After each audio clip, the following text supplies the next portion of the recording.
Welcome to TINAH Talks, where time is not a healer, but we believe that we all have the power to heal ourselves and take our mental well-being into our own hands. This podcast is a byproduct of TINAH, the mental well-being marketplace, and a community platform at timeisnotahealer.com, providing you with the best products for your self-healing journey. Hit subscribe and follow us on socials if you want support on your mental well-being journey. We're your hosts. I'm Kelsey, and this is Sophie.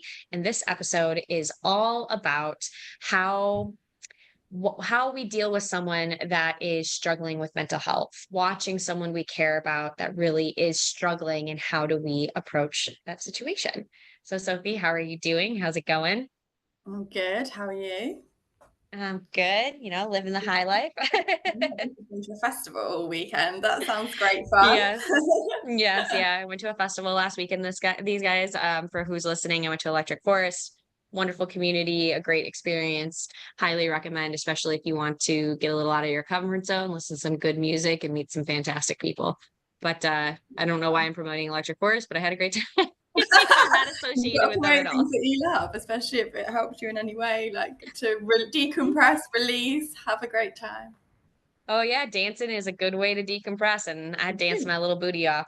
you So have to dance to release emotion and release energy, right? I've realized that a lot yeah. recently. I feel like I used to dance loads as a kid, and I like love dancing. And as an adult, I'm trying to like tap back into the things that I used to love as a kid.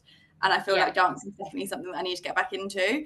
And I went Mhm. to a I went to an ecstatic dance party, right, when I was Oh, in Costa nice. Rica, which I would normally be like, no, that is not my thing. It's way too like Hmm. I'm very spiritual, but that is way too spiritual hippie for me, Hmm. usually. But this one was incredible. Like it was Yeah. amazing. It was like a nightclub, but just with like really nice people. No one was Yeah. drinking, everyone was just chilling. But like the DJ was like incredible. Like it was just Yeah. it was amazing. And I genuinely had one of those moments at the end where I was like, oh, I feel so good right now because Yeah. one, I've released so much energy, and two, like the energy in the room was really cool. Well, it wasn't in the room; it was in Mhm. like this like outdoor event space. It was really, really good.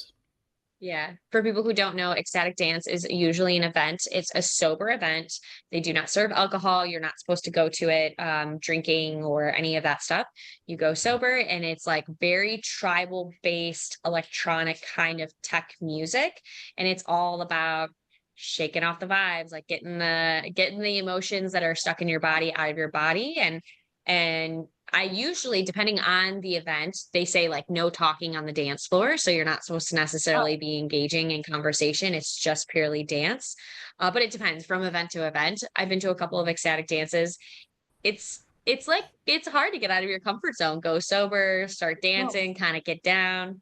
Glad you had a good time though. That's really fun.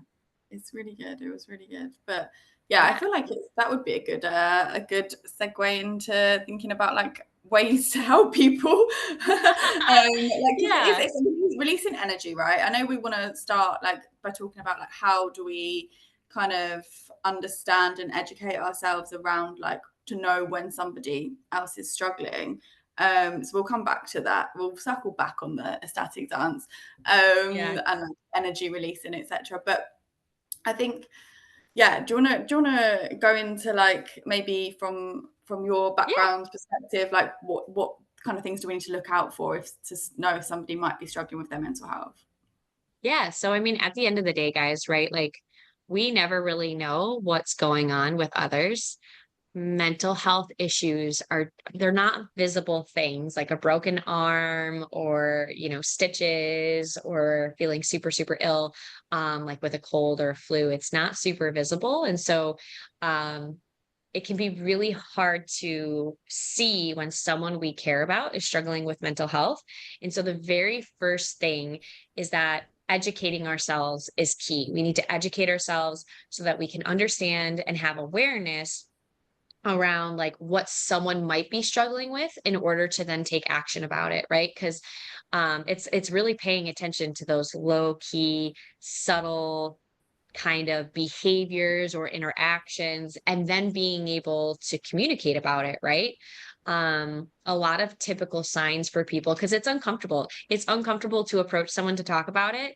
For yourself, if you're struggling, I know for me, when I'm really, really depressed or I'm really, really anxious, it's hard to communicate and be like, I'm really anxious, I'm in a really low spot, like, there's a little bit of shame that comes around that, and, like, again, whole point of time is not a healer is we want to destigmatize that shame, we want people to have more open conversations about things, but yeah, I mean, and for me, I've gotten a lot better where I'm able to recognize it in my body, like, oh, I'm having really high anxiety right now, and I'm better at communicating it to the close people in my life, like my partner and my friends and things like that. But I think as an outsider, watching someone, seeing someone you love, paying attention to those little signs and having that awareness can be really helpful. And it might be, might be what you could do is just to start the conversation with them.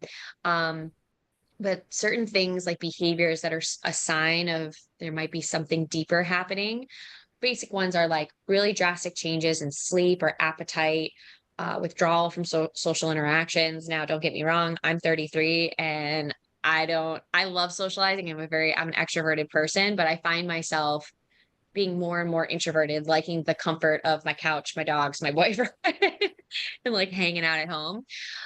So it can be hard to tell, is that true withdrawal or what's going on there?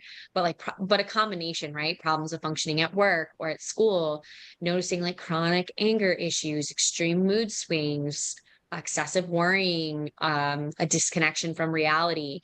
If you notice someone who has like maybe addiction issues, like they're struggling with substance use, or if there's been jokes or backhanded comments around thoughts of suicide and self-harm, all of these like a combination of are small little signs that something might be going on. For you, Sophie, have you had an experience where someone in your life that you care about that you started to pick up on, oh, there's something going on with their mental health? I've had so many experiences, honestly, with this. Um, and I think it's a really difficult one because there's obviously, as an outsider, you can really see very clearly usually what is happening, right? Like you can not make you don't know what's going on in their head, obviously, like nobody knows that, but you can see the erratic behaviors, you can see the change in like the way that they're presenting themselves, you can see all of the differences between when they're okay versus when they're not okay. Especially if you've been friends with them or you've been in a relationship with them or they're a family member and you've known them for a long period of time and you've got to know their habits and behaviors. As soon as something switches, you can really clearly see that. But quite often, the person that is experiencing those things can't necessarily tell it about themselves yet. Like, I feel like that happens later on. And it's a really hard dynamic when as an outsider you can see it. At what point do you start to say something because they haven't registered yet, or they maybe know but they're ignoring it, they're suppressing it, because that also happens a lot. And like, I have a lot of examples of that, and in particular I think about one of my first boyfriends, one of my longer term relationship. He, from my perspective, his behavior shifted at some point during the relationship into what I would now see the signs of as depression. And obviously I'm not putting words into his mouth of what he had, but from my perspective, that's what it looked like potentially was going on for him. Because, for example, he was a very like up and at him person, could go and do stuff, but then suddenly he would just want to spend the weekend in bed, for example. Like, whenever he would want to focus on his health loads, and then suddenly he was eating junk food all the time and like wouldn't eat anything healthy. It was like just like subtle changes, but like it would be quite like the extreme, and then that would last for a period of time, and then just things like that they say and things like that. So there's definitely but he as an example, his dad was a doctor, and he, for whatever reason, had some kind of like block or barrier about going to see a doctor, even if he like didn't have even if he had like really extreme symptoms, he would try and tackle it himself, like whatever that might be. And at one point in this period of like where I'm saying I think he might have had depression, he was also experiencing vertigo, which is where your like vision completely like drops out, right? I don't know the exact ins and outs, but it's like you lose vision for a period of a couple of seconds maybe, and it makes you dizzy and things like that. My mum was also experienced this, and he used to experience that, and even for that he wouldn't go to see a doctor. And I think this is all coming from like his dad being a doctor. He doesn't want to go and like show weakness of any sense. Maybe, I don't know exactly the ins and outs of that, but it basically meant like, even though maybe he knew something was a little bit off, one, he was never going to go and see anyone about it, and two, he didn't really want to acknowledge it, because then that meant he would have to go and see someone about it. So it was really hard for me as an outsider to be like, oh, okay, I can see what's happening here. I can see something's off. At the time, to be honest, I didn't know a lot about mental health issues at that moment in time. It was in my early 20s. But looking back on it now, I'm like, oh, all of those symptoms present as low mood or some form of depression or anxiety, like whatever it might be. And but I didn't feel like there was a lot I could do other than be supportive and like be like, right, come on, let's go out of bed, let's go and do something, let me cook you a healthier meal, like those kind of things, rather than try and be like, why are you living like this, why are you not getting out of bed at the weekend, because that's only going to make them feel worse, I guess. I was trying to be that supportive person and like encourage them to get out of the funk, rather than sit in it. But I think it's such a hard balance to find, especially if the people that are surrounded those people also aren't aware of mental health issues. Now, I over the past 5 6 years, I've become very, very aware, because obviously I've gone through my own stuff, and now I spot it in so many different ways, in so many different people, so many relationships I've had, so many people, that friendships, parents, everything. Like, I can spot exactly what's happening, but I still, even as somebody that is quite educated on it, struggle sometimes to know what the thing to do is, until maybe it gets to like a very extreme circumstance, in which case I would interject. And I have had that, and we can talk about that later on. And yeah, I do think it's a really hard balance. I don't know how you've handled it previously, but for me, I've always really struggled with it. I can deal with myself, but when it comes to Yeah. other people, I actually find that very hard, because I think the reason I do find it hard is because I find it frustrating, particularly those that ignore it.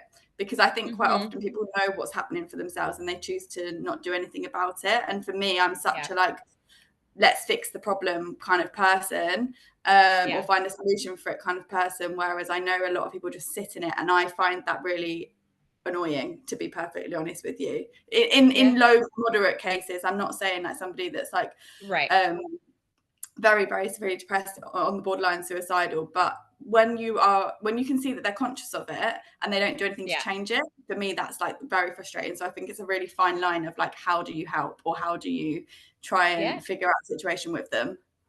Yeah, no, I think like you've heard me say this a million times. I'm a huge advocate for, I think we need to be teaching more about mental health awareness and then like mental health management in early childhood, junior high, high school, provide people with the education to become more aware, whether it's aware for themselves or awareness for their loved ones. And then how do you go about coping and dealing with that or supporting other people in that situation? It's actually great segue for me. Both of my parents have struggled with mental health issues my entire life, and it presented a lot in the form of addiction issues. And as a kid, I didn't know. Like, I had no idea. I just knew we had a rough life going on. Like, there was just rough stuff happening in the house. And I wasn't aware exactly what the issues were.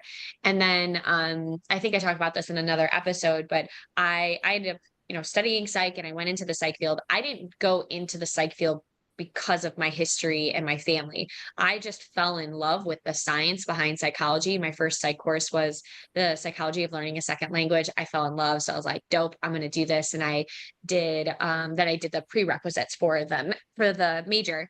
And one of the first ones is you have to learn about abnormal psych, right? Like looking at issues with depression, anxiety, bipolar disorder, any of the schizoaffective type disorders, personality disorders, all that juicy stuff. And I remember sitting there in class, like listening to all of this and being like, huh, so my dad and mom both struggle with major depression, which funnels into their addiction issues. Oh, like my step parent, she has bipolar disorder. Like, oh, these are all things that like I didn't have labels, I didn't have knowledge for. And it gave a lot of clarity as to why my parents behaved the way that they behaved. Um And you're right, it's frustrating because I do think that my parents knew stuff was wrong, that they didn't feel good, but they had just developed such intense maladaptive coping mechanisms with alcohol that like that Yeah. was their way of dealing with it. And they're also right, that generation, like psych, anything mental health wise was totally stigmatized. They're like, I'm not going to go see a shrink. I'm not going to see a head doctor or any of those things. It was very frowned upon. So not only did they not have the education for their own awareness, they had no education on how to further take care of themselves, and they just ended up developing really poor behaviors to take to manage it. And I think, right, seeing people who are struggling, right, I was raised in the environment, and I think it's a little bit different with your parents. You tend to speak up a little bit more versus like a partner, depending on how you like where you're at in that relationship, or even a friendship, because you don't want to step on somebody's toes. There's, like you said, that really fine line of how do I like let them know I'm seeing something and I'm here and I want to support without, making them feel really uncomfortable or calling them out on something that might not be accurate.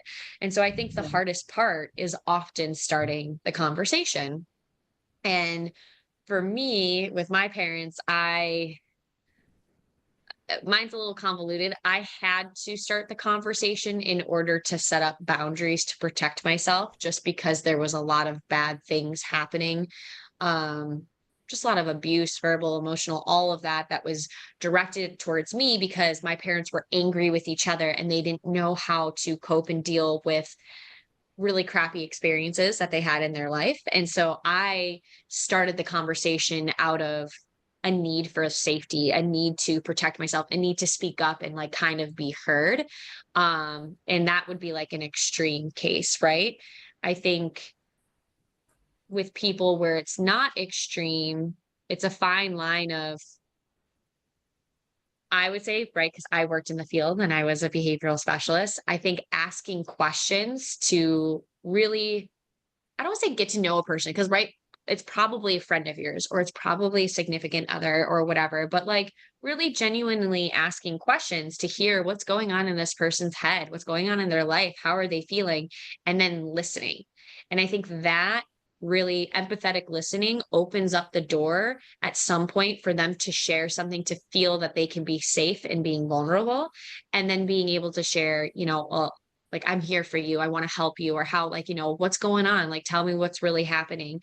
And I think that is right, you don't have to be an expert, you don't have to have all the answers. It's really more about starting to express your concerns as well as your readiness to listen and be there for the person. Yeah. And I guess then it's you've done the part that you can do, right? Like, because I think I have this saying that you can't help someone that doesn't want to be helped. And I think, like when you've openly started the conversation, you've created that safe space for somebody. If they then take no action off the back of that, there really isn't a lot more you can do other than to continue to support and continue to be there and maybe continue to try and open up the conversation, continue to create a safe environment. But quite often, in my experiences anyway, I maybe have tried to start those conversations, and then the person is actually even more closed off because they're then panicking because somebody has really seen them. They've really Yeah. seen what is happening for them, and often when we're truly seen, we're even more vulnerable to and like what concerned even more about like what's going on, because like if you maybe know what's going on for yourself, but you haven't quite admitted it yet to the point of you going and get help for it, and then someone then brings up that conversation is trying to like not coax out of you, that's maybe the wrong word, but like start that conversation with you. Quite often in my experiences, it's led to that person freaking Yeah. out and like running away in the opposite direction, like not wanting the help at all, which fine, like if you don't want the help, that's totally okay. But equally, that's the bit that I find frustrating, because it's like I can see what is happening here, I can see how you're avoiding it, and you're not taking ownership of it, and that's where I find it a little bit difficult, because then it's like I really can't do much at that point, because there's Yeah. and that as a person like who is I'm very much an empath, I'm very like I see things and I feel things of like exactly what's happening to the other person, And I then really struggle with it myself, because I'm like, well, what else can I do? Like, is there anything else I can do? But it does get to a point usually, and I can give various different examples of this, that I have to be like, boundaries, I have to get out of this, because now it's impacting me as well. Right. And like, I actually dated someone that was suicidal, and he had like a whole host of mental health issues, things that I knew about, things that I didn't know about. And it got to a point in the relationship where I was almost like the, how do I say, the thing that he was living for, Yeah. basically.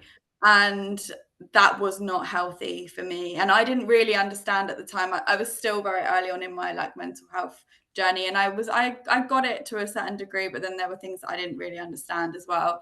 Yeah. But it got to a point where it was very clear that I was the thing he was living for.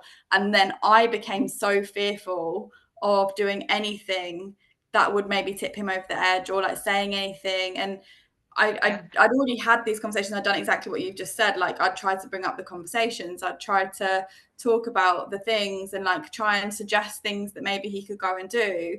But then it really did get to a point that I was like, this is so unhealthy for me, because now I'm feeling all of that emotional baggage on my shoulders as well. I've tried to Hmm. do my best to help. At this point, I can't be the reason somebody lives. I can't be the factor of Right. whether you deciding whether or not you're going to harm yourself. And I don't, as much as Right. really don't want that to happen, I also need to protect myself in this situation as well, and like walk away from Hmm. this, because it's not healthy for me. So Yeah. also that very fine line, very, very difficult situation to navigate. But there is also that element of like protecting yourself when someone isn't open to starting the conversation, and isn't open to getting the help themselves, or isn't even open to admit that they need the help. Yeah. And so there's 2 points I want to make here. One that will wrap kind of this part up, but I am going to say this. It is more common than you think that people in relationships, men or women, doesn't matter, when they're struggling really hard, and there are times of like, well, I'm going, this is usually in young relationships, I'm going to hurt myself if you leave me. I'm going to kill myself if you leave me. And I want to make a statement here for everybody that this is not okay. This is not healthy. This is not what should be happening in your relationship. And it definitely is scary. So if this is something that's happening in your relationship, 100% you need to speak to other people. You need to maybe, let's say, okay, let's say it's me and my boyfriend is making these statements to me. And this isn't, my boyfriend does not make these statements to me, but just as an example, he's saying this to me. I would then proceed to reach out to his parents, reach out to his best friend. I know it's a little bit of a breach of confidence, and like, well, you can't tell people because then they'll know, like, you don't want to break confidence with people. But if someone is threatening to hurt themselves for any reason, you can speak to other people to see if you can get some support for that. Um, what I would do is I would let the family and friends know, hey, this is going on. I think I have to remove myself from the situation. I can't be the person that manages that for them. I do think that they need support. Here's a list of therapists that could be of use. Here's the closest psychiatric units that you can take them to if they really are in actively engaging in self-harm or considering to kill themselves. And then when you step away, make sure that your partner has someone there with them, right? That there is a friend, a family member that's there with them, and you step away. And I just want you guys to know that, like, it's not a normal thing that someone who's doing that. I also don't think they're trying to be malicious. They're just really No. struggling internally, and they have no idea how to reach out for help or to, you know, fix the things they need to fix and how they're feeling inside. So I Yeah. just wanted to point that out. Before I go on, did you have any comments on that one, Sophie? No, I agree. I think it's like you you have to point it into somebody else's direction as well, to see if there's another approach that can be taken as well, because it might not be that I can get through, because for whatever reason somebody else might be able to also get through, but if they're not aware of it, then obviously they can't help. So I think that's a really good valid point. But you're right, it's not your, it's not how, it's not okay for somebody to put that on you. But you're right, it is very common. I've had it a lot. And Yeah. I understand it from some aspects. I get it. Like, particularly if your relationship, let's say, for example, you've just gone through a breakup and like you and that person were like so intertwined, like your whole life was Intertwined. Yeah. intertwined. And you then are struggling with your mental health anyway. You go through the breakup, like you're struggling afterwards. I 100% understand that feeling and like why you would say that. But where, and like if you were to say, oh, I'm not, this is how I'm feeling, like I'm having thoughts about this, that's a different conversation. But when it's Yes. like you're saying I would do this because of you, like that is not an okay thing to put on somebody else. And that's where it gets very, very difficult to handle. Yeah, absolutely. So I think I wanted to summarize like probably 3 to 4 points for if you guys are seeing someone that you love and care about struggle with mental health. The first approach is having a conversation to hear what's going on with this person, giving them time and attention and genuinely asking questions. How are you feeling? Like, how's life going these days? Like, what have you been up to? So, oh, it sounds like there's like been some stuff going on. Like, what's going on? And genuinely listen. A lot of people just need someone willing to listen and acknowledge their pain and just be reassured that you're there as a support for them, even if it's just as a listener. So that's the first approach. The second approach is where you actually start a direct conversation about mental health and where you say, hey, I'm worried about you.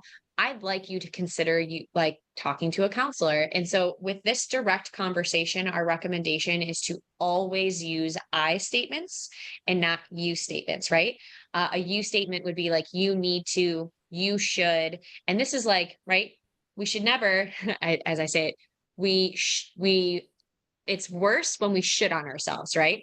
Get it? Should, shit. Anyways, when you should on ourselves, we also need to avoid shitting on others, right? Telling them they should do these things and pushing them to do stuff.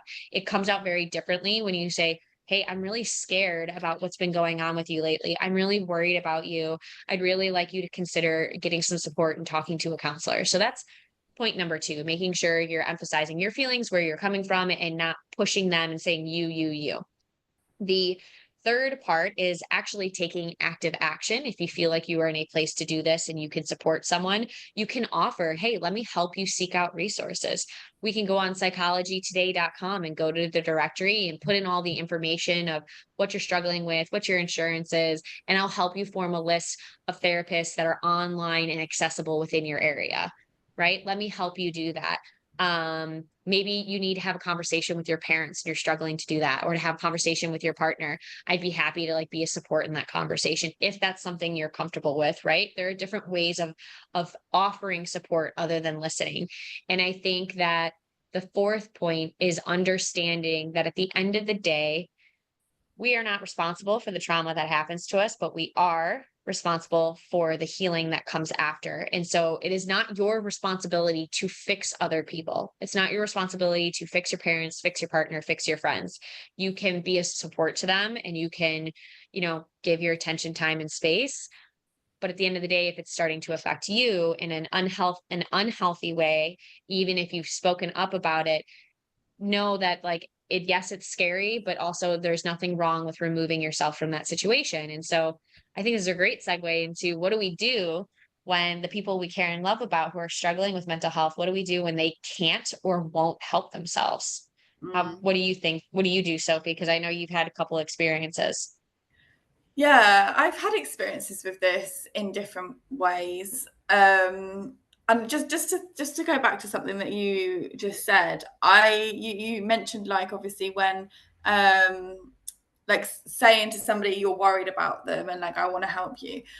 I've been on the receiving end of that, and I I think also a fine line, but on that one as well, because for me, that immediately put my boundaries up. I immediately felt Mhm. like, oh my God, I'm being too seen by this person. I'm immediately Yeah. um, like, that means there's something wrong with me. Like, like, so I think it's also like when you do that, I think it's also maybe giving somebody like the space as well that they need to then come back around, because it might be that You try and bring up that conversation at that moment in time, closed doors, no, fine, I'm all right, I'm okay, like leave me alone kind of Yeah. thing.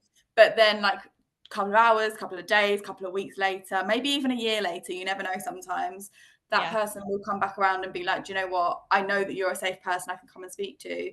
Now I'm ready to talk about this, now I'm ready Right. to offload it. So it's also about just like holding that space, like not just expecting the answers there and then, because I know for me, definitely, Yes.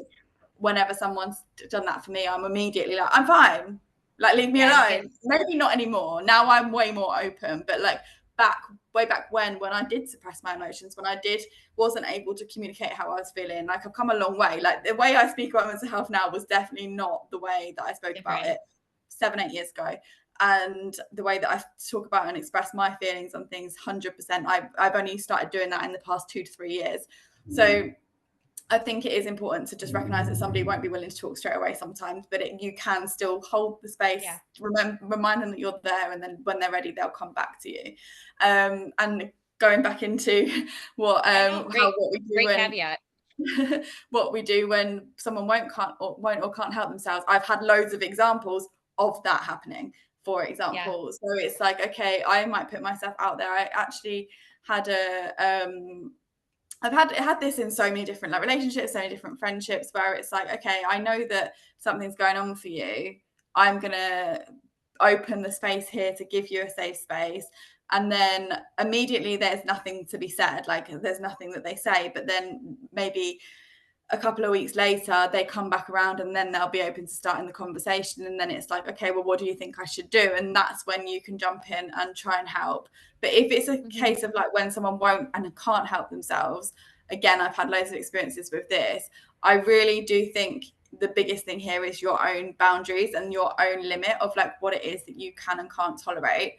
I definitely in my early 20s had a friendship where it was very, very clear that somebody was struggling, and they were in some very, very toxic, self-destructive behaviors and patterns. And the same conversations were happening over and over again, right? Like they'd come to me for help. I would say my help and give them as much as I could possibly give at that moment in time based on the knowledge that I had.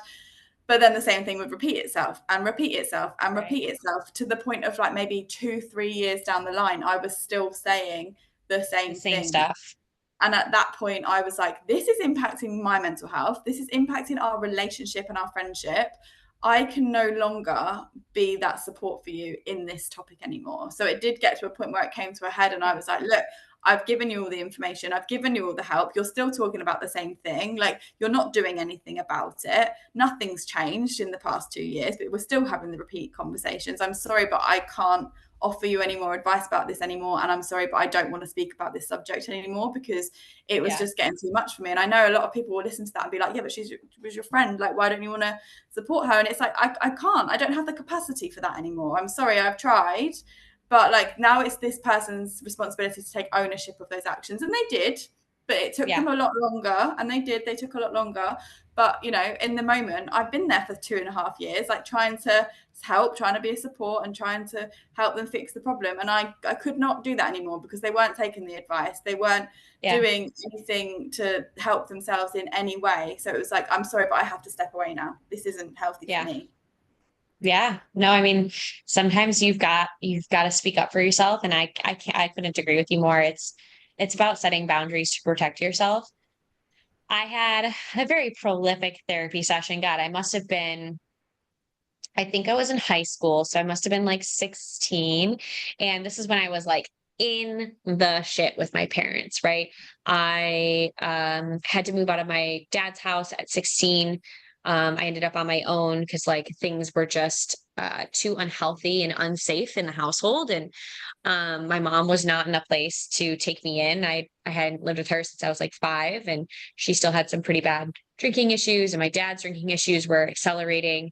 And so like I remember in therapy, I would come to therapy and I would be venting. It was talk therapy. I was talking about all the things that were happening, the arguments with my dad, the arguments with my mom, them constantly putting their problems on me, and everything was always focused on them and their hate for one another and all these things, and life being hard. Like I was more so the parent in that relationship. And right, with parents, can't really get rid of them. I mean, you can choose to totally cut them off, but I wasn't necessarily in a place to do that.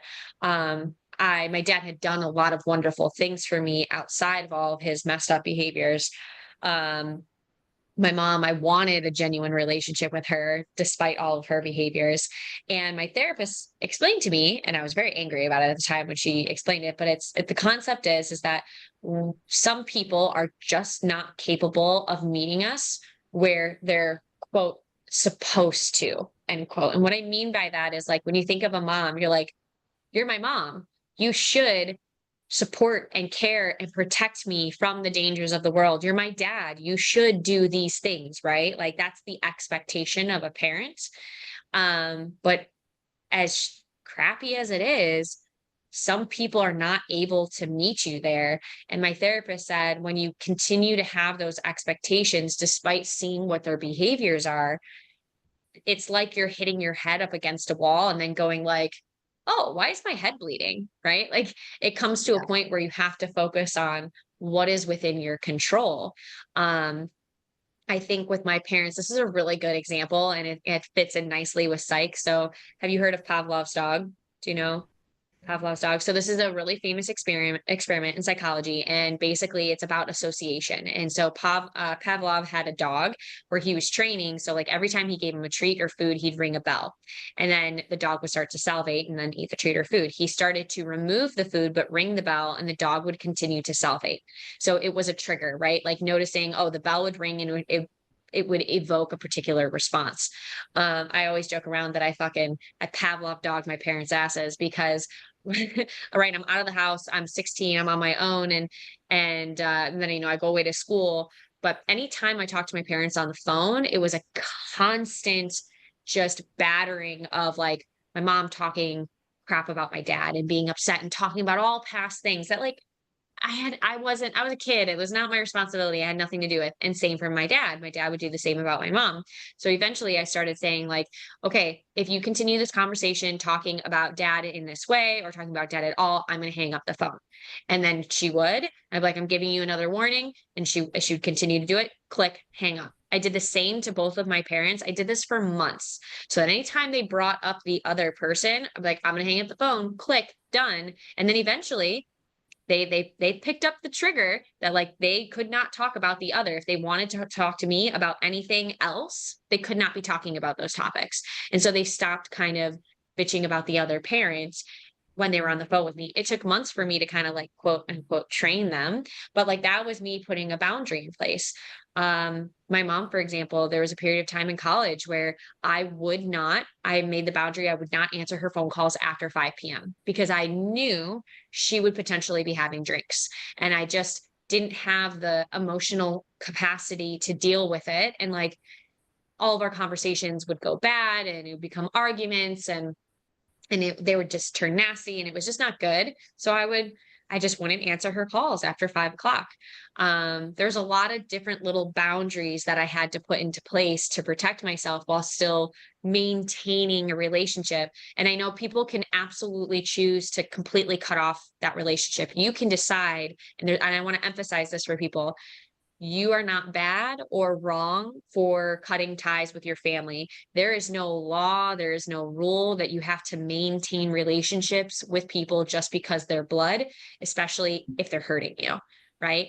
And I've communicated to my parents, I communicated to my mom quite a bit like, hey, like you need to go. Like, I see what's going on with you. I'm really worried about you. Have you thought about going back to therapy? Have you thought about going back to AA? Like, what can I do to support you? Like, I can only have so many of these conversations, but I can't be your therapist. Right. And so we did build a better emotional relationship, but she still wasn't helping herself. And so I really had to maintain a little bit of separation to protect myself so I didn't become emotionally overwhelmed and drained. Um, Yeah. yeah, that's kind of long story short, but there's different situations, right? I like that theory of just you. It's all about repetition. It's the same in everything we do. Like you have to repeat it before it hones in to somebody. And going Yeah. back to what you said about like people can't always meet us where they're supposed to meet us at. It's all about managing our own expectations. And at the end of the day, something that someone told me once, and it's really stuck with me, is that we're only ever let down by our own expectations because 100%. we cannot control what other people are how they're gonna treat us, what they're doing with their lives. That is not our responsibility to control that, and we cannot control that. And I think one of the biggest things that causes a lot of people grief is because they try to.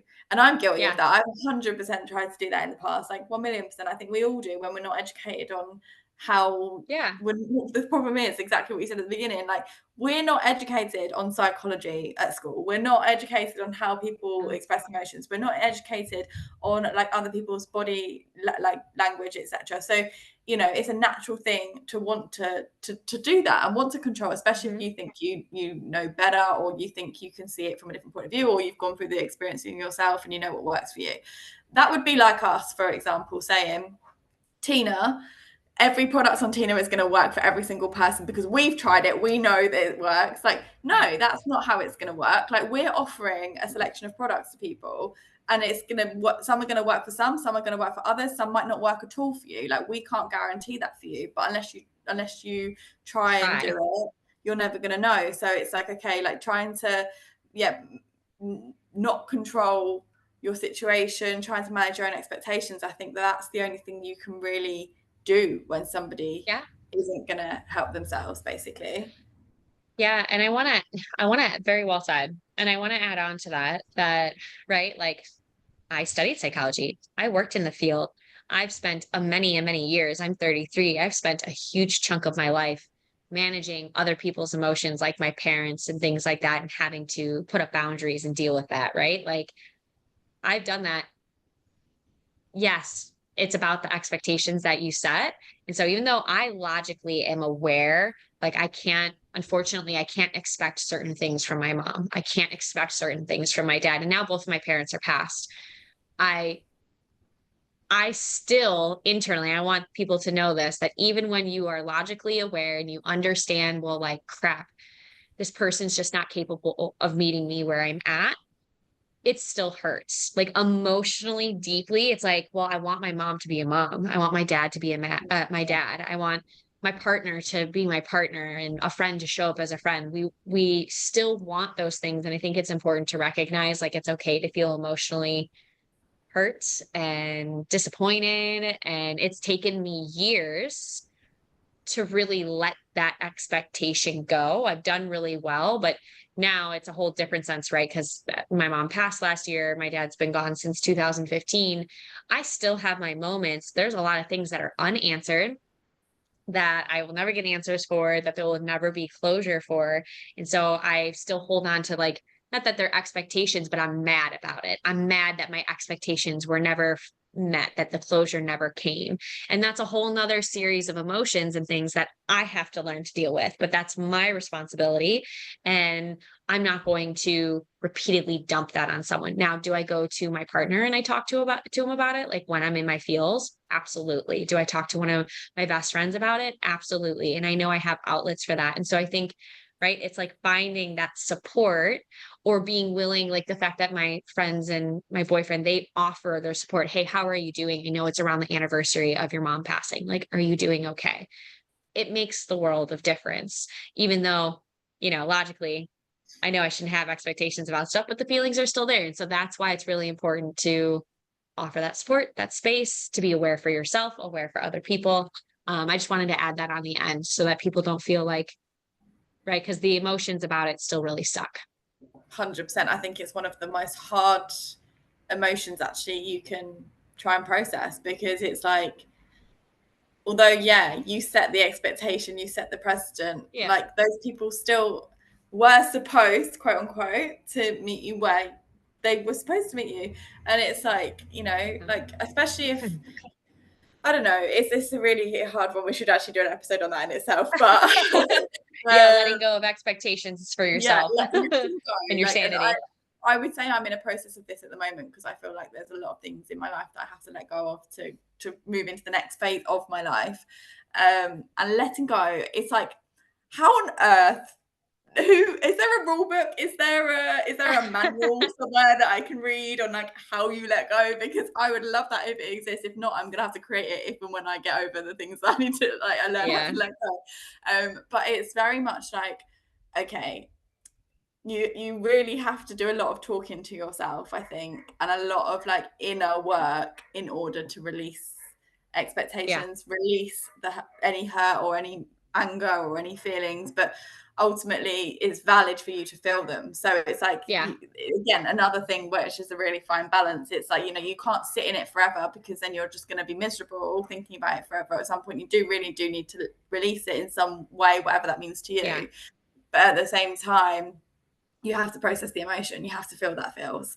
So it's Yeah. like, again, very fine balance, but it's totally valid. And for sure, like, I feel like life is just a constant process of learning how to let go, I think. And like, a lot of the times we do it unconsciously. Like, I've had a few moments recently though where I've done it really consciously, and I'm like, oh, I Oh, look don't at me feel like go. that way anymore. Really cool. But it's like, it's one of the most difficult things, particularly if, it has been a case of like someone's hurt you in some way, or you've got a lot of Yeah. anger about a situation. And yeah, it's really not a very nice thing to go through. So anyone that goes through that, and everyone does, I'm really sorry Yeah. that you're going through that right now, but hopefully you can get through it, and you can at some point release and let it go. If Yeah. I figure out the formula, I will 100% write a book about it.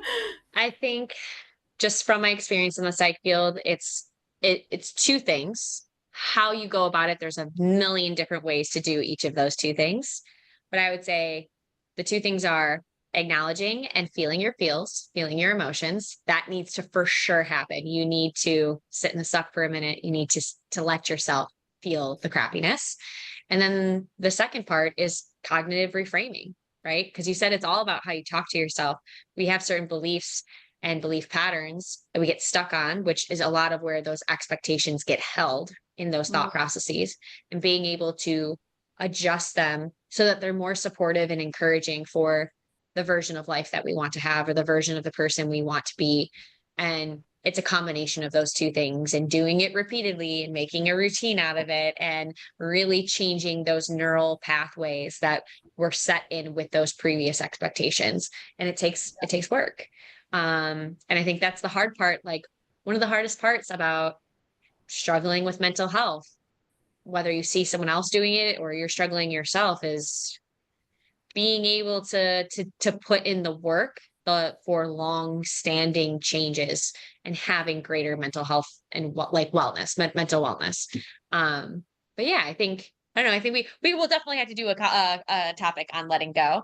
Yeah. Is there any last bits that you want to touch on before Yeah, we wrap we've up? covered a lot of good stuff there. So thanks to everybody for listening to our episode today. If this did resonate with you, be sure to give us a like, and we would love to hear your feedback in the comments about what topics you'd like to hear more about. Don't forget to subscribe, follow us on socials, and join the community at timesnothealer.com. All the details can be found in the episode description below. Remember, you hold the power to heal. Until next time, you've got this.